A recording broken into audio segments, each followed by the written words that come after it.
સો આજે આપણે centre of માસ અને સેન્ટર ઓફ સ્ટીફનેસની વાત કરીશું, રાઈટ? સો સેન્ટર ઓફ માસ શું છે? સો according to IS 1893-2002, center of mass is a point through which resultant of the masses of the system X, right? Centre of માસ એટલે શું? એટલે તમારું આખી જે સિસ્ટમ આપેલી છે, રાઈટ, એ સિસ્ટમનું જે માસીસ જે છે એનું જે મેઇન રિઝલ્ટન્ટ છે એ શેમાંથી પાસ થશે? સેન્ટર ઓફ માસમાંથી. તો જે પોઈન્ટમાંથી પાસ થાય છે એને શું કહેવાય છે? Centre of mass. So this point is corresponding to center of gravity of the mass of the system, right? Mainly શું કહે છે કે કયા સેને કરસ્પોન્ડ કરે છે? તો CG આપણું જે સિસ્ટમ જે હોય છે જેનું જ્યાં CG એનું પ્રોવાઈડ કરેલું હોય છે તે સિસ્ટમનું માસ કેવી રીતે કરસ્પોન્ડ કરતું હોય છે, right? So we assume that the centre of mass, CM means centre of mass, is a point where the total mass of the system લમ. એટલે એવું અઝ્યુમ કર્યું છે કે જે સેન્ટર ઓફ માસ જે પોઈન્ટ પર છે ત્યાં આપણું આખા સિસ્ટમનું જે માસ જે છે એ એક્ઝિસ્ટ કરે છે, એ રેઝિસ્ટ કરે છે એ પોઈન્ટ ઉપર. સેન્ટર ઓફ માસ પર એ ડિપેન્ડ કરે છે, right? So centre of mass is a not geometrical centre point of the structure or system. શું કહે છે? સેન્ટર ઓફ માસ જે છે એ જીઓમેટ્રિકલ સેન્ટર પોઈન્ટ નથી. સપોઝ કોઈ એક શેપ આપી દીધો, રાઈટ, અહીંયા રેક્ટેંગલ આપી દીધો, રાઈટ, તેમાં જરૂર નથી કે એક્ઝેક્ટ એના સેન્ટર પર જ તમારું centre of mass centre of માસ તમારું હોય, રાઈટ? સપોઝ એનું ટ્રેપેઝોઇડલ કોઈ શેપ આપેલો હોય તો એનું અહીંયા બી હોઈ શકે, અહીંયા બી હોઈ શકે, રાઈટ? તો એવું ડિપેન્ડ એના જીઓમેટ્રિકલ શેપ પર ડિપેન્ડ કરતું નથી, જીઓમેટ્રી પર ડિપેન્ડ કરતું નથી. So earthquake induced lateral force on the floor is proportional to mass. શું કહેવા માગે છે કે જે અર્થક્વેક ફોર્સ, જે લેટરલ ફોર્સ લેટરલ મતલબ હોરિઝોન્ટલ ફોર્સ, જ્યારે તમારો અર્થક્વેક ઇન્ડ્યુસ થશે લેટરલ ફોર્સથી, રાઈટ, તો એ કેવું હશે? માસના ઇક્વલી પ્રપોર્શનલ હશે. So as per the formula given in the score IS 1893-2002, the VB મતલબ શિયર ફોર્સ જે હશે એનું ઇક્વેશન શું છે? AH multiply by W, area multiply by એની weight of the system, right? So in general, earthquake force is proportional to mass. So the resultant of force passes through the center of mass of the. શું કહે છે કે જ્યારે earthquake force આવશે ત્યારે એ કયા પોઈન્ટથી પાસ થશે કે જ્યાં તમારું સેન્ટર ઓફ માસ આખા જે સિસ્ટમ પ્રોવાઈડ કરેલી છે, રાઈટ, એનું જે સેન્ટર ઓફ માસ જ્યાં હશે એ પોઈન્ટથી તમારો શું પાસ થશે? Earthquake lateral force, right? So, according to IS 1893-2016, it is the point in a building through which the resultant of the inertia force is considered to act during shaking, right? હવે inertia force શું છે? તો આપણે inertia force સમજી લઈએ. Suppose આ applied force છે, right, અહીંયા કોઈ ફોર્સ અપ્લાય કરવામાં આવે છે તો આ સિસ્ટમનું, આ બિલ્ડિંગનું પોતાનું એક વેઇટ હશે, એક વજન હશે કે જેના લીધે ઇક્વલી અપોઝિટ, એટલે એ સપોઝ એક વજનવાળી ખુરશી કે એક વજનવાળું ટેબલ લઈ લઈએ, રાઈટ, આપણે એને ખેંચવાનો ટ્રાય કરીએ છીએ, એને હલાવવાનો ટ્રાય કરીએ છીએ, પણ એ હટતું કેમ નથી? કારણ કે એ પોતાનો એનો અપોઝિટ ફોર્સ લગાવતો હોય છે. અને કેવો ફોર્સ કહેવાય છે? Inertia force, right? એને પોતાના બી જે માસના લીધે પોતાનો જે ફોર્સ જે હશે એ બી અપ્લાય કરશે. તો આપણે જે ફોર્સ અપ્લાય કરીએ છીએ એના એક્ઝેક્ટલી અપોઝિટ ફોર્સ કયો હશે? Inertia force. તો ઇનર્શિયા ફોર્સનું ઇક્વેશન શું હશે? Force is equal to mass into acceleration, right? So કોઈ એક બિલ્ડિંગ છે, રાઈટ, કે અહીંયા તમારું સેન્ટર ઓફ માસ પ્રોવાઈડ કરેલું છે, રાઈટ? તો જ્યારે અર્થક્વેક ફોર્સ લાગશે ત્યારે એની સામે કયો ફોર્સ કામ કરશે? Inertia force, right? So basically centre of માસની થિયરી આ હતી, રાઈટ? સો હવે આપણે આગળ જઈશું એક્ઝામ્પલ બાજુ, રાઈટ? તો અહીંયા એક ઓબ્જેક્ટ આપેલું છે, રાઈટ, એક સિસ્ટમ આપી છે, એમાં 15/8નો તમને એક સિસ્ટમ પ્રોવાઈડ કરી છે. તો આપણે એમાં એવું અઝ્યુમ કરીએ કે માસ ઓફ સિસ્ટમ, જે માસ જે છે all over the system uniform છે, 400 kg, રાઈટ? તો હવે આનું ફાઇન્ડ આઉટ કરવાનું ઇક્વેશન શું છે? Centre of mass, right? તો એની ઇક્વેશન છે m1x1 divide by m1y1 divide by m, right? X અને વાય શું છે કે જ્યાં બી તમે ઓરિજિન કન્સિડર કર્યું હશે ત્યાંથી એનું એક્સ ડિસ્ટન્સ અને એનું વાય ડિસ્ટન્સ પર તમને એક્સ અને વાયને જ્યાં ઇન્ટરસેક્શન થશે, જે પોઈન્ટ મળશે એ આપણું શું હશે, સેન્ટર ઓફ માસ હશે. x1 શું છે, CG in x direction and CG in y direction, right. So here અહીંયા M1 અને M, રાઈટ, બંને એક જ છે. અહીંયા એક જ તમને માસ પ્રોવાઈડ કર્યું છે. તો M1 ઇઝ ઇક્વલ ટુ કેટલું આપ્યું છે, 400 kg આપ્યું છે. એ તો પતી ગયું. હવે વાત કરીએ x1ની. મેં તમને શું કીધું હતું, x1 એટલે CG, રાઈટ. હવે x ડિસ્ટન્સ, x એટલે તમને ખબર છે કે આટલું ડિસ્ટન્સ છે, બરાબર. x કેટલું છે, 15. તો આપણે CG ફાઇન્ડ CG શેમાં હોય, તો એના સેન્ટરમાં. તો ડિવાઈડ બાય 2 કરીએ તો આપણને મળી જશે 7.5 મીટર. એવી રીતે y1નું ફાઇન્ડ કરીએ તો y1નું કેટલું છે, ટોટલ 8 મીટર. તો આપણે અહીંયા શું કરીશું, 8 ડિવાઈડ બાય 2. તો અહીંયા આપણને કેટલું મળી જશે, 4 મીટર, રાઈટ. તો હવે અહીંયા શું આવશે, તમારું x અને yમાં તમે ઇક્વેશન મૂકવા જશો તો m1 કેટલું આવ્યું તમારું, 400 multiply by x1 7.5 divide by m 400, અને બાજુમાં શું હશે, 400 મલ્ટીપ્લાય બાય y1 આવ્યું 4 ડિવાઈડ બાય 400, રાઈટ. તો તમારો આન્સર શું આવશે, 7.5 અને અહીંયા 4 મીટર. શું ઇન્ડિકેટ કરે છે કે x 7.5 એટલે સપોઝ x 7.5 મે બી, ચલો આટલું સમજી લઈએ, બરાબર. આ થઈ ગયું તમારું 7.5 મીટર, રાઈટ. અને વાય ડિસ્ટન્સ કેટલું છે, 4, એટલે કે 4 અહીંયા આવશે, રાઈટ. અહીંયા મેં લખેલું છે તો થોડું સાઈડમાં લખો છું કે આ થઈ ગયું તમારું 4 મીટર, રાઈટ. તો જ્યારે આ હોરિઝોન્ટલ અને વર્ટિકલ 2 પોઈન્ટ મળશે તો અહીંયા તમારું આ શું થઈ ગયું, તમારું CM, centre of mass, right. તો તમારું નેક્સ્ટ એક્ઝામ્પલ છે, right. Calculate centre of mass of the given system. હવે તમને એક સિસ્ટમ દેખાઈ રહી છે, રાઈટ. સો હવે આ સિસ્ટમમાં શું કહે છે તમને કે આ તમને આવી રીતે ભાગ આપેલો છે, રાઈટ. આ અહીંયા નથી પાડેલો, આખો આવી રીતે એક બ્લોક છે. આ એક બ્લોક અને એક આખો આ બીજો બ્લોક, રાઈટ. સો હવે અહીંયા શું કહે છે કે ફાઇન્ડ આઉટ કરવાનું છે તમને કે આખી સિસ્ટમનું સેન્ટર ઓફ માસ ક્યાં છે, રાઈટ. તો હવે અહીંયા આપણે શું કરીશું, આપણું ફર્સ્ટ સ્ટેપ શું હશે કે set the origin of the system. Origin એક ડિસાઇડ કરી નાખીશું. તો સપોઝ ચલો આને આપણે અહીંયા ઓરિજિન O તરીકે લઈ લીધું, રાઈટ. ઓરિજિન O તરીકે લઈ લીધું, રાઈટ. તો અહીંયા તમારું શું આવી જશે, આ એક્સ એક્સિસ, એક્સ કોર્ડિનેટ, અને આ શું આવી જશે તમારી વાય એક્સિસ, રાઈટ. પહેલું સ્ટેપ શું છે તમારું, set the origin of the system, right. એટલે ઓરિજિન લઈ લીધું તો એક્સ અને વાય કોર્ડિનેટ મળી ગયો. સેકન્ડ શું છે કે divides the parts of the system. દરેકને એક એક બોક્સ બનવું જોઈએ અલગ અલગ, રાઈટ. તો આ એક કોન્સ્ટન્ટ ભાગ છે, રાઈટ. તો એને આપણે આ જે બોક્સ છે એના પેરેલલ એક બીજું બોક્સ અહીંયા ડ્રો કરી નાખીએ, રાઈટ. તો એના 3 પાર્ટ પડી જશે. તો અહીંયા નામ આપી દઈશું એના, આ ફર્સ્ટ, આ સેકન્ડ અને આ 3. એટલે આપણે 3 અલગ અલગ પાર્ટમાં એને ડિવાઈડ કરી નાખ્યું. હવે આનું તો ઓલરેડી ખબર હતી કે આનું કેટલું છે, માસ અહીંયા 700 kg પર મીટર સ્ક્વેર. તો એની જ અહીંયા આવશે, અહીંયા લખી દીધું, રાઈટ. તો હવે અહીંયા ટોટલ કેટલા થઈ ગયા, 3 પાર્ટ થઈ ગયા, રાઈટ. તો આપણું એક્સ વાયનું ઇક્વેશન શું આવશે, એક્સ વાયનું ઇક્વેશન આપશે m1x1 plus m2x2 plus m3x3 divide by m1 plus m2 plus m3. એવી જ રીતે આ એક્સ એક્સિસ માટે, હવે વાય એક્સિસ માટે m1y1 plus m2y2 plus m3y3 divide by m1 plus m2 plus m3, right.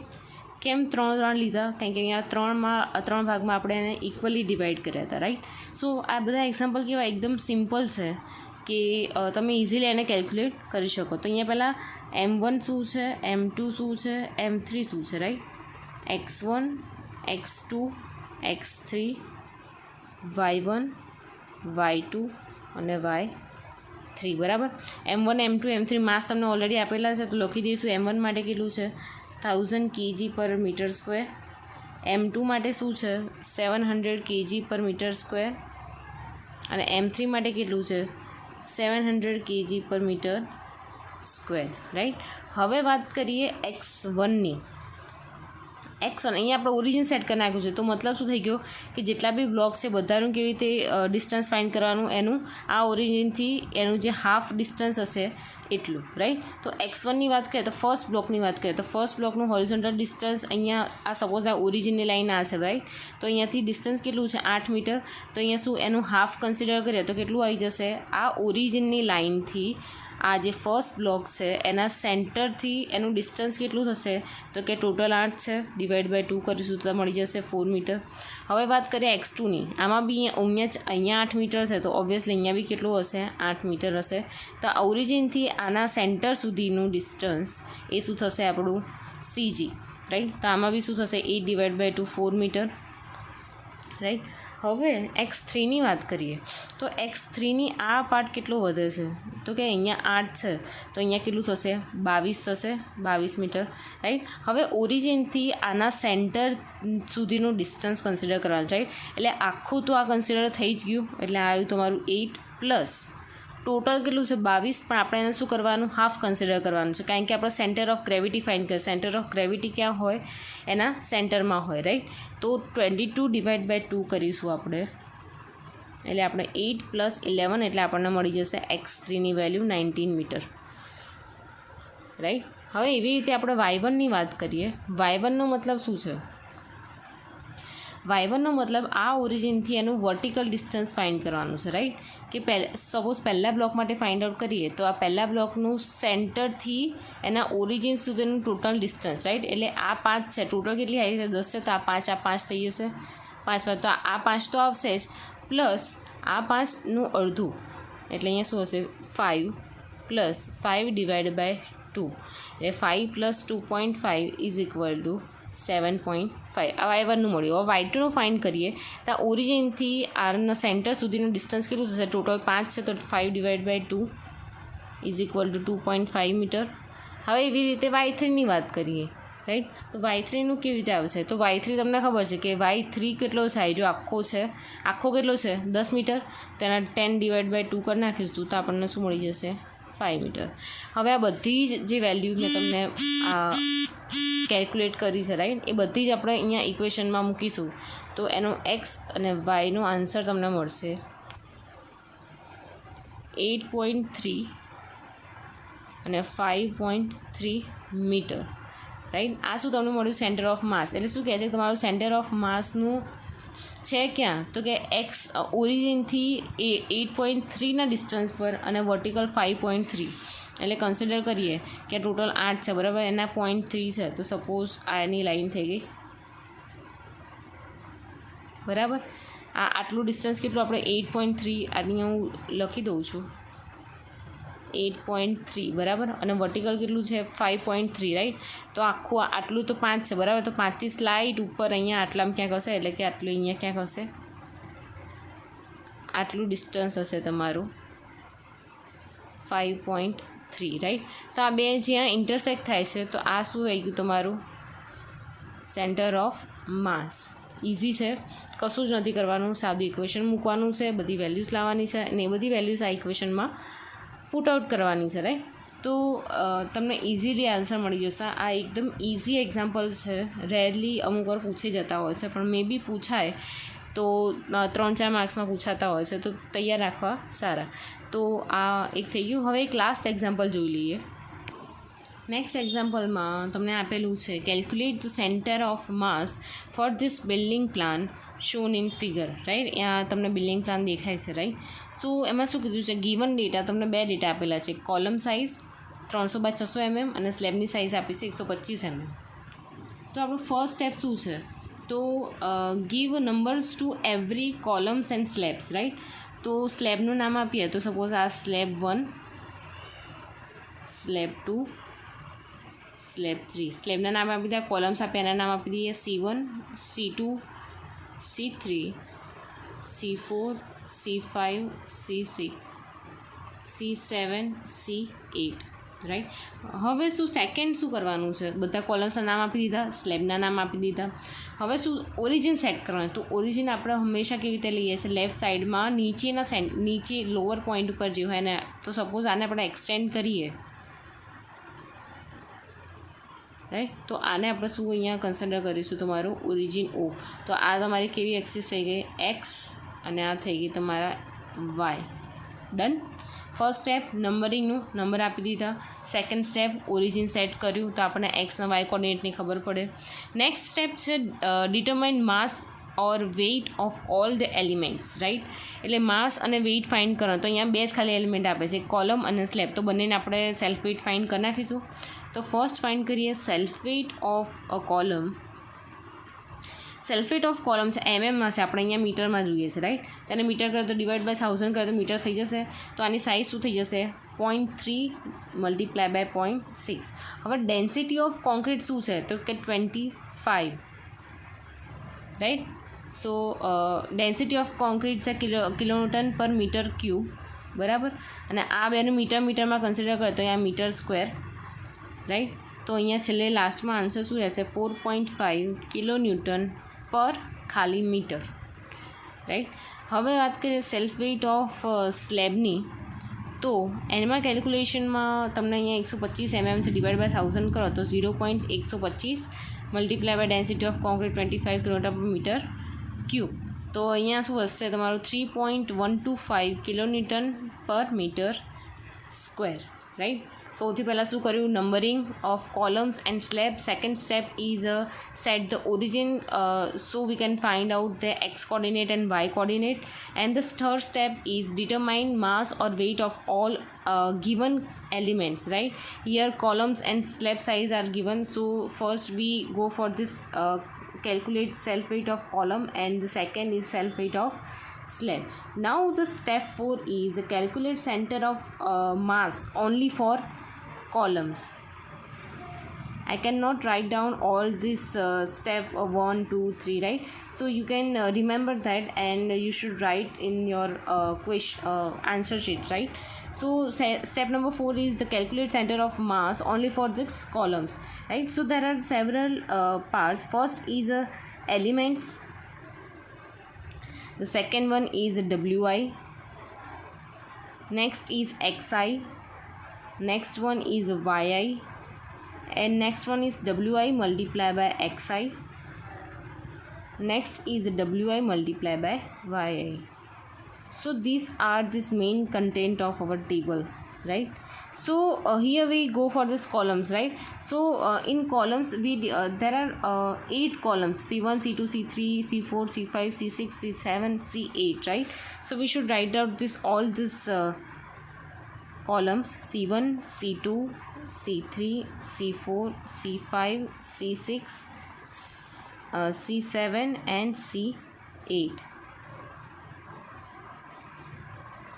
right. So first one Wi indicates the mass of this element. So here we find out this self weight of column, which is 4.5. So all here we take all the columns, right. So Wi is the same for all the elements. So we can write down 4.5, 4.5, 4.5, 4.5, 4.5 and 4.5.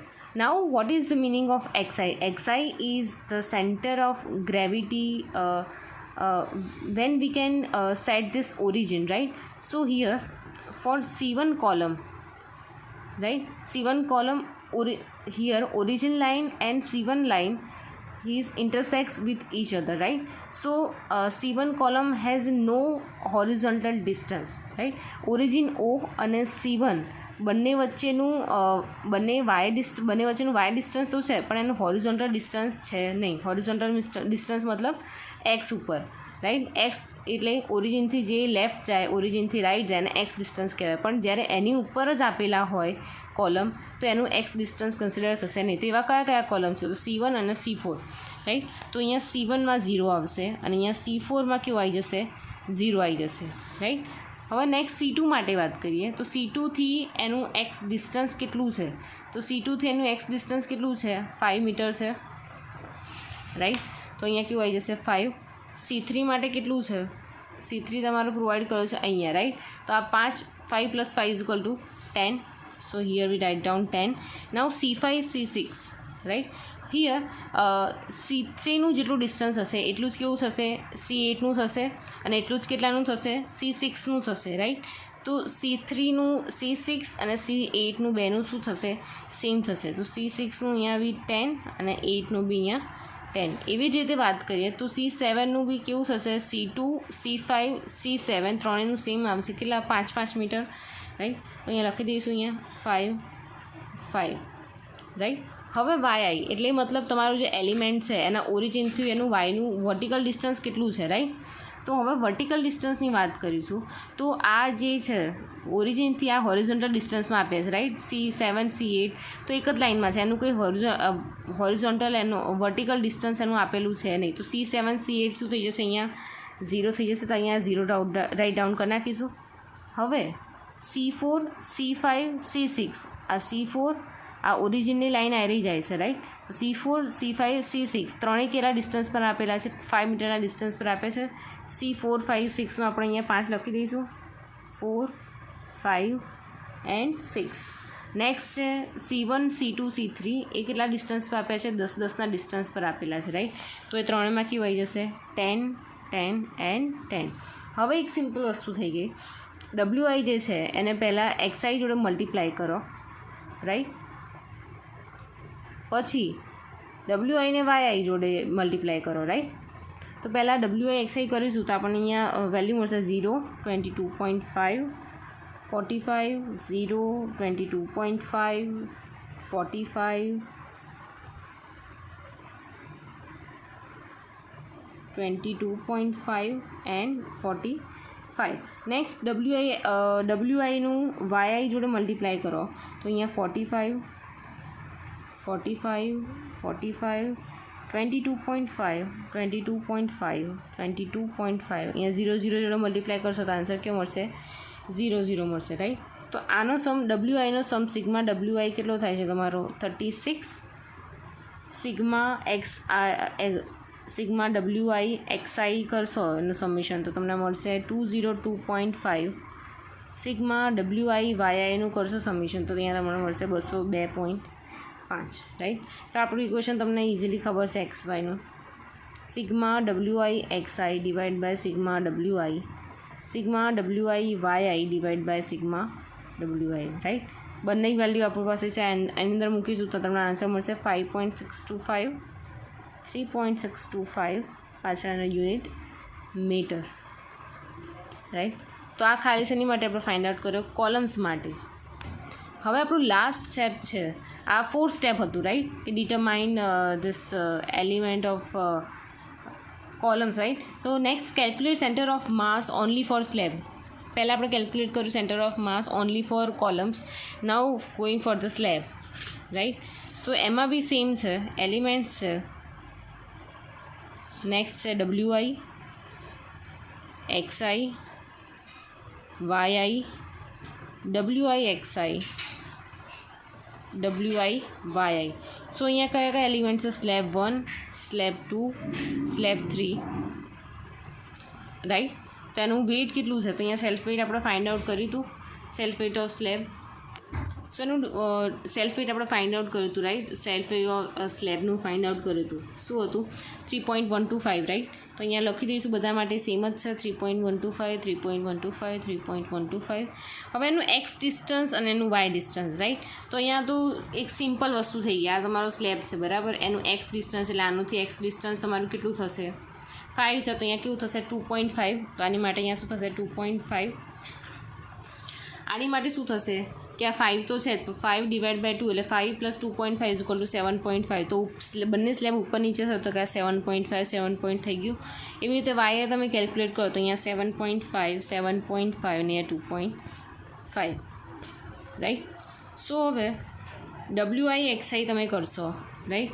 તો તમને કેટલો મળશે અહીંયા 7.8125 23.43 23.43. હવે આ કેટલો હશે 23.43 23.43 7.81. તો આ બેનો જે સમેશન છે આવશે 54.68 સેમ આવે છે, રાઈટ.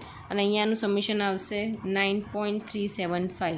તો જે XYનું જે ઇક્વેશન છે તમે મૂકશો તો કેટલું આવશે 5.83 અને 5.83 મીટર. હવે અહીંયા આપણને બે કોર્ડિનેટ મળ્યા. કયા કયા કે ઉપર જે કોલમ માટે મળતો, નીચે સ્લેબ માટે મળતો. આ તો આપણે કયો કન્સિડર કરવાનો, તો કે બંનેનું જે એવરેજ હશે એ આપણે કન્સિડર કરીશું, રાઈટ. તો એવરેજ જ્યારે લઈશું બંનેનું ત્યારે આપણને આન્સર મળશે 5.729 અને 5.729 મીટર, રાઈટ. તો આ થઈ ગયો તમારું સેન્ટર ઓફ માસના એક્ઝામ્પલ, રાઈટ. નેક્સ્ટ લેક્ચરમાં હું તમને સેન્ટર ઓફ સ્ટીફનેસનું સમજાવીશ. ઇઝી છે એકદમ, કોઈ જ હાર્ડ વસ્તુ છે નહીં. એના ઇઝીલી ડિવાઈડ પાડી દેવાના, નંબર આપી દેવાના દરેકના, અને અલગ અલગ માટે એના એલિમેન્ટ્સમાં એનું XI YI ડિસ્ટન્સ ફાઇન્ડ કરવાનું, રાઈટ. ના ખબર પડતી હોય તો એને પૂછજો.